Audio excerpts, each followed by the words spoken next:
my name is Mike Hurst from Highland Farm, and today I'm going to talk about fall needle drop. The fall needle drop happens to all evergreens, regardless of what kind they are, and usually it's found on the interior part of the tree, such as this right in here. Usually, all evergreens lose about 1/3 of their canopy every year. Most people don't see it because it's happening on the inside part of the tree. But regardless whether it's hemlock or a holly, a cypress or an arborvitae, a spruce or any of the pisceae, they all have this fall needle drop. Usually what happens is, like, again, it does fall on the inside, and sometimes when we dig it up out of the ground, they experience abnormally more fall needle drop than what they would do if they weren't in the ground. This is due because of the stress they have when they get dug up out of the ground. Since the roots have been cut when we dig them, there's not as many roots in the ground to support the foliage up top, so that the plant does not get as much water as it normally does. Therefore, the plant has to get rid of certain parts of the tree, and that's usually the interior parts. You can look at that and say, oh, it's very bad, my tree's turning brown, but it's actually a good response. It's better than having a part of the tree or a branch die off or any, like, all the lower parts dying off. It's much better than that. When a plant looks at itself and sees which part it can get rid of and which part to keep, the parts that it gets rid of is the interior parts, because it does not get as much sunlight, therefore it does not photosynthesize as much, and it doesn't create as much energy as the parts on the outside. The parts on the outside also are much more important because they are continuously growing, and they're going to be the parts where the new growth comes in for next year. So when you see fall needle drop, it's nothing major. It usually happens right after transplanting, especially in the fall, and you don't be too alarmed by it. It is a natural phenomenon, and that's all evergreens have. And sometimes it can be quite severe and scare someone, is correct, Mike? Yeah. Like down here, you could look at these trees and say, wow, that's a lot of fall needle loss or drop. And actually, the trees are fine.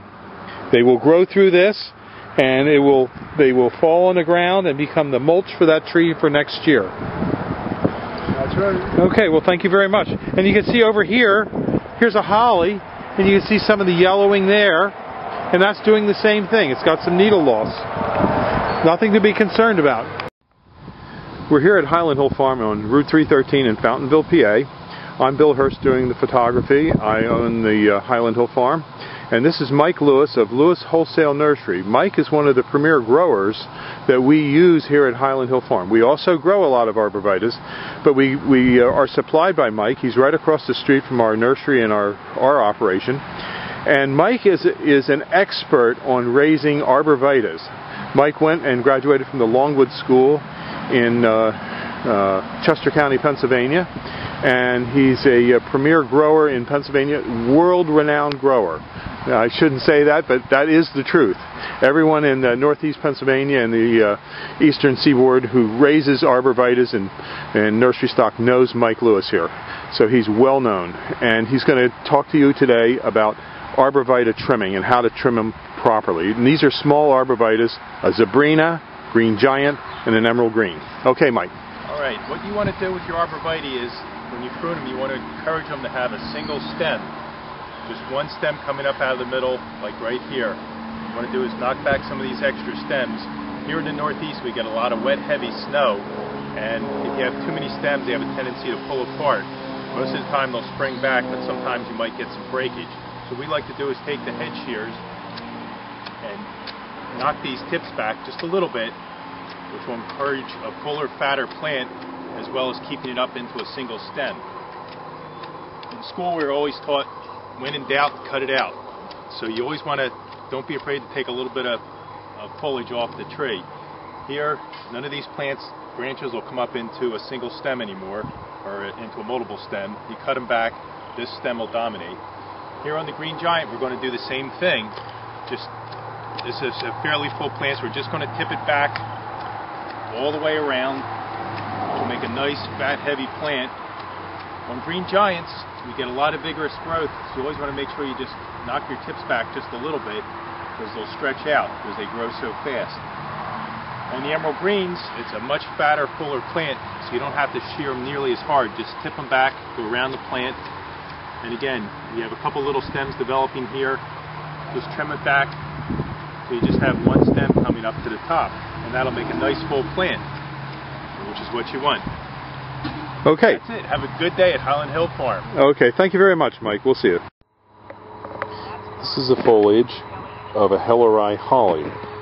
Helleri holly is a green evergreen that grows about a foot high, maybe 2 foot wide. It's slow growing, and it's great for along a walkway, a pathway, or if you want to cover up a utility box. It's a nice evergreen. It's easy to grow. It likes a little bit of pruning. We're here at Highland Hill Farm on Route 313 in Fountainville, PA. And we have a lot of other types of hollies for you. For example, that's the green luster holly. And we have more hollies, as well as boxwood, and many other kinds of trees, plants, and shrubs. We're growing on a couple hundred acres here in Fountainville, and we also have a couple thousand acres in Highland, PA, in Bradford County. We deliver and plant up and down the East Coast, so call us for your tree and shrub needs at 215-651-8329. Again, this is your Helleri holly foliage right here. A nice little plant.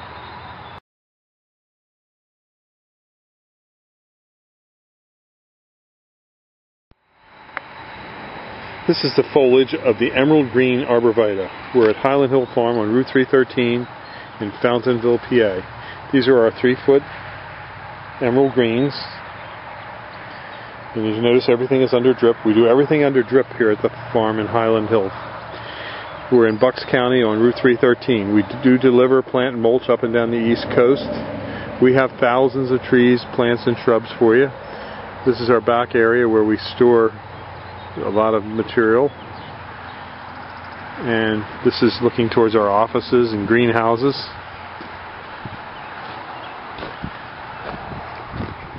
These are Leland cypresses. The emerald green is a great plant for creating a barrier.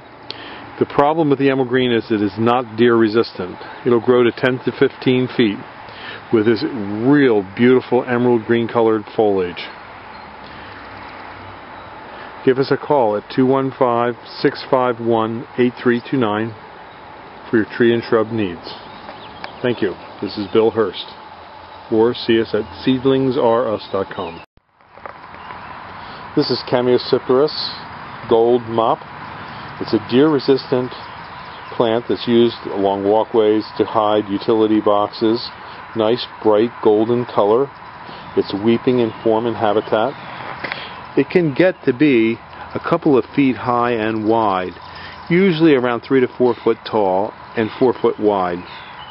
And since it is deer resistant, it's a great choice for urban areas where there's a lot of deer and you want nice color in your yard. We sell a lot of different kinds of trees and shrubs here at Highland Hill Farm. These are our Crimson Queen Japanese maples.